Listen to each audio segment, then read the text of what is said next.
This is the single worst way to buy a car, but I bought my car this way and it worked out for me, and it might just work out for you as well. Let's get into it. Now guys, I'm in my Toyota GR Yaris, but today's video is not about this GR Yaris, it's about my Toyota Corolla Cross. I have a 2023 Toyota Corolla Cross. It's a hybrid GXL model.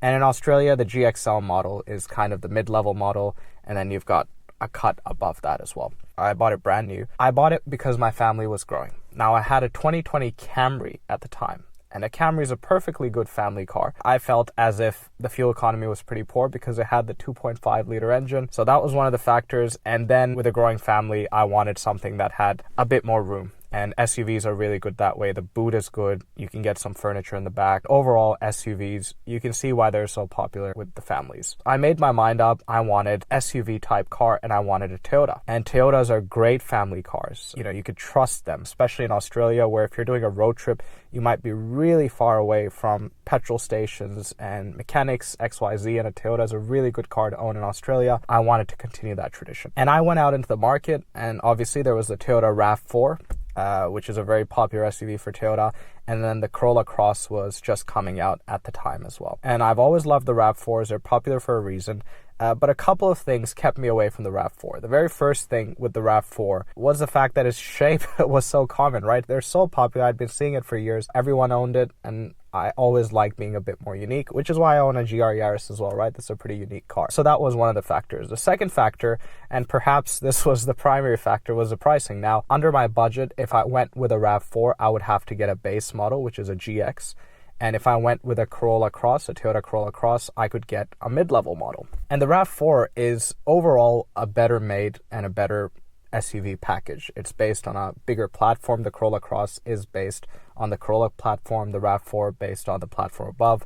RAV4 has a 2.5 liter hybrid engine, bigger motor, more powerful. The RAV4 definitely has more room inside as well, and it's got a bit more character overall, right? People enjoy that car a bit more. So it had all of that, but at the GX level, guys, the features were just, they were missing. You had to actually press the unlock button on your key. Corolla Cross at the mid-level had great features, especially for the family. So one of the features was partial leather seats, which is really good. If you've got kids, they're always spilling something. In fact, actually, me as an adult, I'm always spilling something.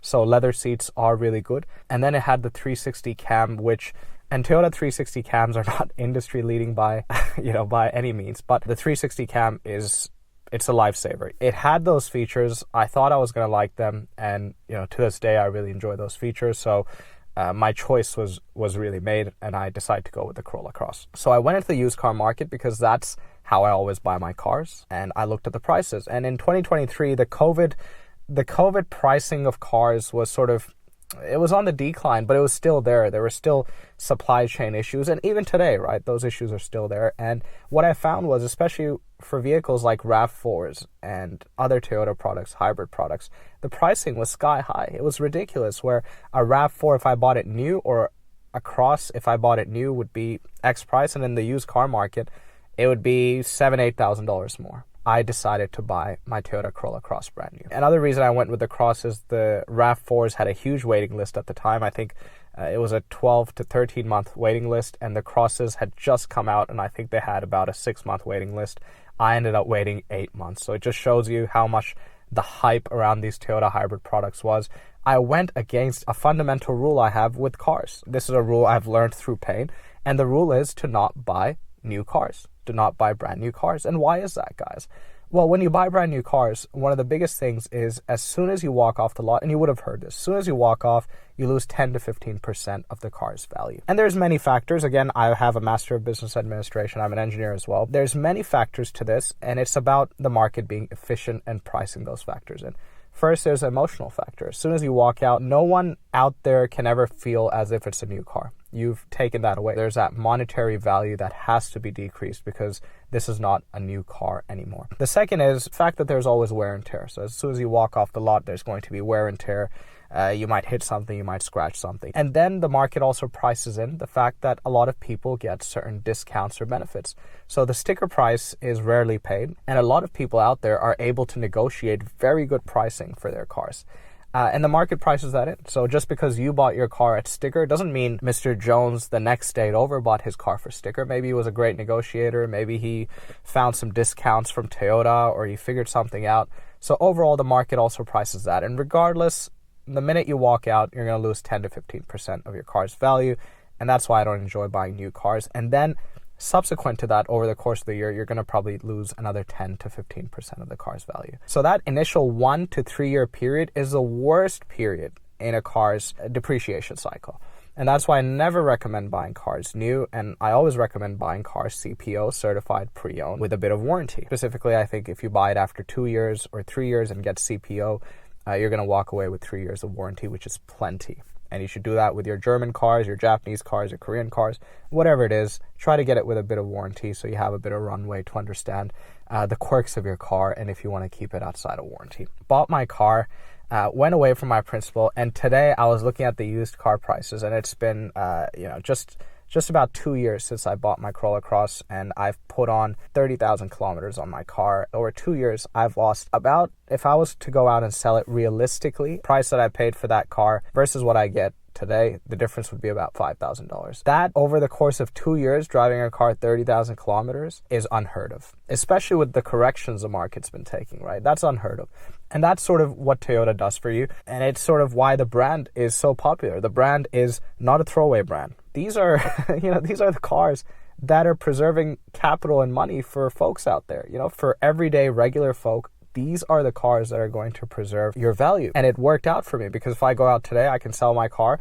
Yeah, it'd take about a $4,000 or $5,000 hit, but that's not much in this class of SUV. If you'd bought a BMW, a Mercedes, or an Audi brand new, oh boy, you'd be looking at 10K minimum. In fact, during that same time, I bought my BMW used, and I lost about 10K on that in resale value, probably around 8K, because I traded it in. But I lost about 7 or 8K within 11 months on that BMW. That was already a used car, because the correction forces of the market were so high, and it was a German car. And this Toyota, during those correction forces and during all of that, and the fact that it was brand new, despite that, it's kept its value really well. And the point is, guys, as I've said, you should always aim to buy your cars used and within that pre-owned period, certified pre-owned warranty period. But there are instances where it's a good idea to buy a car brand new. And those instances are rare, but they can occur. And if I look around, if you do want to go out and buy a new car, right? Say you've got your heart set on it and you want a new car. You don't want a used car. You have to be really smart, because there are so many traps. You have to be smart. And I think overall, you want to stick to some really popular cars. And they've got to be things like Toyota hybrids, your Toyota Land Cruisers, effectively most of the Toyota models out there. If you buy them new, they're going to do pretty good for you. In fact, Toyotas, I think in many areas, they've stopped producing petrol-only vehicles. They're now all hybrids, right? Because they understand the popularity. Overall, those cars are going to do really well for you. Even the Toyota GR cars, though, you're still going to take a bit of a loss because they are priced really high. You can look at your Hondas, and especially performance Hondas, like your Honda Civic Type R. That's going to do really well for you if you get it on sticker. You're still going to lose money. Okay, it's still a car, but that's going to do really well for you. And apart from that, guys, it's all going to really cost you a lot of money, especially German cars. If you get a BMW, Mercedes, Audi, doesn't matter what you're getting, it's going to destroy you. Especially if you're staying away from the M's and the M lights and you're getting like a 320i or a Mercedes A250, CLA 250, or if you're getting an Audi A3 base model. If you're getting any of those cars, you're going to lose a ton of money. You have to be really careful. The only other place where you can get these German high-performance type cars and be okay is if you get something like a Porsche, something like a limited edition supercar or hypercar. Although I will say, if you are someone who's thinking about making that decision, like a Porsche 911 GT3 RS or a special Ferrari car, you should understand, and I think you would know this already, that they've already gotten their money's worth out of you. They've made you buy a bunch of different cars, Porsche Macans, Cayennes, Taycans that you've lost a lot of money on, Lamborghinis that you've lost money on, Ferraris that you've lost money on. That's just how the market works. Then they can offer you those halo models that you'll get great residuals on, but they've already made their money. Hope that helps, guys. I'll catch you next time.